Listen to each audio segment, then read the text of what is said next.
భూలోకంలో కనీసం తనను ప్రేమించే వ్యక్తి లేదు. అన్నం తిన్నావా అని అడిగేటువంటి వ్యక్తి లేదు. అరే నీ గాయమైంది కదా నిన్ను కట్టుతాను అనేటువంటి వ్యక్తి కూడా లేడు. పడిపోయినావు కదా నిన్ను లేవనెత్తుతా అనేటువంటి వాడు కూడా లేడు. కనీసం నీ స్థితి ఇలా ఉంది కదా జాలిపడే వ్యక్తి కూడా లేడు. భూలోకములో తను అనుభవించిన ప్రతి బాధ దుఃఖము దేవుడు చూస్తూనే ఉన్నాడు. చూసిన దేవుడు తను వదిలేశాడా?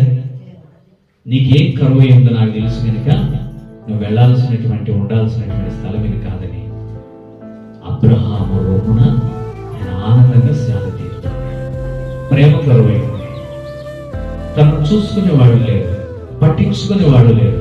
కనీసం అన్నం తిన్నావా అనేటువంటి అడిగేటువంటి వ్యక్తులు ఈ రోజున సమస్త జనులకు తండ్రి అయినటువంటి అబ్రహాము రొమ్మున సేద తీరే గొప్ప భాగ్యం అతనికి దొరికిందంటే ఎంత గొప్ప